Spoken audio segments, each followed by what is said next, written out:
BMS academy में आपका स्वागत है। पिछले सेशन में जो हमने एग्जाम्पल देखा था उसमें हमने कस्टमर को जो सेल्स किया है वो अपनी ही स्टेट में किया है, और इस एग्जाम्पल में थोड़ा सा अलग देखेंगे हम लोग। 2.5 लाख से ऊपर अगर आपका कोई बिल है और इंटरस्टेट सेल्स अगर आप करते हैं तो उस केस में आपको bill wise detail GST return में देनी ज़रूरी होती है। तो इस केस को हम लोग इस एंट्री के द्वारा सीखने वाले हैं, जो इस सेशन में हम सीखने वाले हैं। अब ध्यान रखिएगा, इसमें सेल जो है वो इंटरस्टेट है, 2.5 लाख से ऊपर के अमाउंट का बिल है और डायरेक्ट हमने कस्टमर को या कंज्यूमर को सेल किया हुआ है।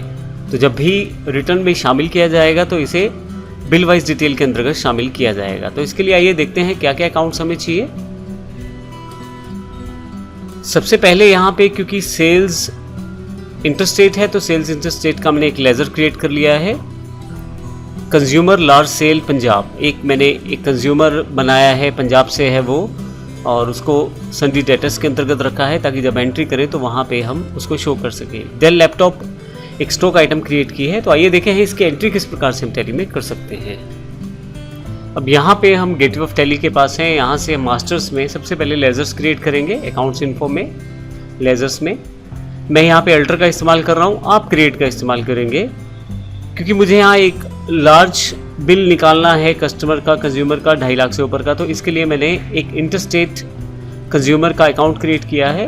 यहाँ से लेजर क्रिएट किया है मैंने यहाँ पे कंज्यूमर लार्ज, और संडी डेटर्स के अंतर्गत इसको रखा है। पंजाब का इंटरस्टेट यह कस्टमर है। यहाँ पे आपको कंट्री और स्टेट डिटेल देना है। फाइनली जो इसका GST डिटेल्स हैं उसमें आपको कंज्यूमर लेना है। तो कंज्यूमर लेने के पश्चात मैं इसको यस कर देता हूँ। सेल्स इंटरस्टेट का मैंने एक अलग से यहाँ पे अकाउंट बना रखा है, सिंपल अकाउंट है यहाँ पे गुड्स, और फाइनली मैंने इसको यस कर देता हूँ। एक आइटम है, उसकी जानकारी इन्वेंट्री इन्फो पर आकर आप स्टॉक आइटम्स पे ले सकते हैं। अल्टर पे जाकर डेल लैपटॉप का मैंने यहाँ पे अलग से कैटेगरी के अंतर्गत लैपटॉप में डिफाइन कर रखा है, और फाइनली यहाँ से गुड्स में 20 पीस मेरे पास स्टॉक में मैंने दिखा रखे हैं। इसके एस्केप करके बाहर आ जाता हूँ। आइए इसकी एंट्री की बात करते हैं। डिस्प्ले पे आते हैं। सबसे पहले डे बुक और F2 के साथ मैं 1/4 से लेकर 31/7 तक की सभी एंट्री यहाँ शो कर लेता हूँ। एक साथ को consumer large debtor Punjab interstate जो बिल काटा हुआ है इसको देखते हैं सेल्स में। सबसे पहले मुझे यहाँ पे रेफरेंस नंबर देना है बिल का। उसके पश्चात मुझे यहाँ पे consumer large debtor Punjab interstate जो अकाउंट मैंने क्रिएट किया था उसको यहाँ पार्टी अकाउंट नेम में डाल दिया। बेसिक इन्फॉर्मेशन वही है, मैं इसे सेव कर लेता हूँ। सेल्स इंटरस्टेट है क्योंकि इंटरस्टेट यह है हमारे पास बिल है, और आइटम जो है वो डेल लैपटॉप है। 10 पीस हमने इसको सेल्स किए हैं 26,000 प्रति पीस के हिसाब से। तो 2.5 लाख से ऊपर का बिलिंग यह हो गया है, और IGST इस पे इम्प्लीमेंटेड होगा क्योंकि इंटरस्टेट यह बिल है 46,800 रुपये। एंटर करके इसको मैं सेव कर देता हूँ। इस तरह से आप जो कंज्यूमर हमारा 2.5 लाख से ऊपर की बिलिंग का बिल रहता है जिसके लिए, और इंटरस्टेट बिल रहता है, उसको यहाँ से काट सकते हैं। फाइनली अगर मैं डिस्प्ले पे आकर स्टैट्यूटरी रिपोर्ट्स पे आऊँ और GST में GSTR 1 को देखूँ तो यहाँ पे अलग से कैटेगरी है B2C लार्ज इन्वॉइसेस।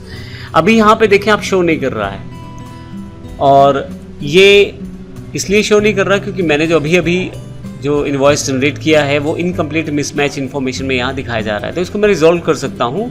उसके पश्चात यह B2C लार्ज इन्वॉइसेस में आ जाएगा। एंटर करते हैं इसको, और इनकम्प्लीट जो इन्फॉर्मेशन है उसको वर्कआउट करते हैं। यहाँ पे डेल लैपटॉप में जो सेल्स है, जो नेचर ऑफ ट्रांजैक्शन है, वह हमारी यहाँ पे टैक्सेबल है, और इंटरस्टेट सेल्स है यह। तो इसके लिए मैं यहाँ से नेचर ऑफ ट्रांजैक्शन चेंज कर लेता हूँ। टैक्सेबल वैल्यू 2,60,000 रुपये है, और 18% का टैक्स है, बेस्ड ऑन वैल्यू है। एंटर, इसे सेव कर लेता हूँ। जब आप इसे सेव करेंगे तो इस टेबल से हट जाएगा और वापस आ जाएं तो आपको यही बिल जो है B2C लार्ज इनवॉइसेस में दिखाई देना शुरू कर देगा। जब भी कोई ऐसा प्रॉब्लम रहता है, किसी एंट्री में कोई कमी रहती है, तो आप उसको इनकम्प्लीट मिसमैच इन्फॉर्मेशन में देख सकते हैं और उसे मॉडिफाई करके यहाँ पे ला सकते हैं। अब हमारा इस पूरे सेशन में जो मेन पॉइंट है वो ये है कि हमने एक लार्ज इनवॉइस जनरेट किया है जो इंटरस्टेट कस्टमर का है, डायरेक्ट कंज्यूमर को हमने ये बिल दिया है और 2.5 लाख से ऊपर का ये बिल है इंटरस्टेट में, उसकी जब भी हम एंट्री करेंगे या उसको जब भी रिकॉर्ड करेंगे टैली में, तो उसके लिए GSTR 1 में अलग से डिफाइन किया गया है फील्ड यहाँ पे। तो इस तरह से हम यहाँ पे शो कर सकते हैं अपनी B2C लार्ज इन्वॉइसेस, अर्थात बिजनेस टू कस्टमर या कंज्यूमर लार्ज इन्वॉइसेस की इन्फॉर्मेशन को। स्मॉल इन्वॉइसेस हमने पिछले सेशन में देखे थे।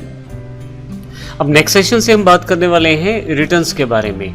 तो जो हमारे पास रिटर्न्स हैं वो कौन सी हैं, किस प्रकार हमें उन्हें फाइल करना है, कब कब फाइल करना है, ये सारी की सारी डिटेल इन्फॉर्मेशन हम अगले सेशन से शुरुआत करने वाले हैं और GSTR 1, 2, 3B या 3 के बारे में पूरी जानकारी लेंगे कि कौन कौन सी रिटर्न्स कब कब जाएंगी और क्या क्या उनके लिए रिक्वायरमेंट्स हैं। धन्यवाद।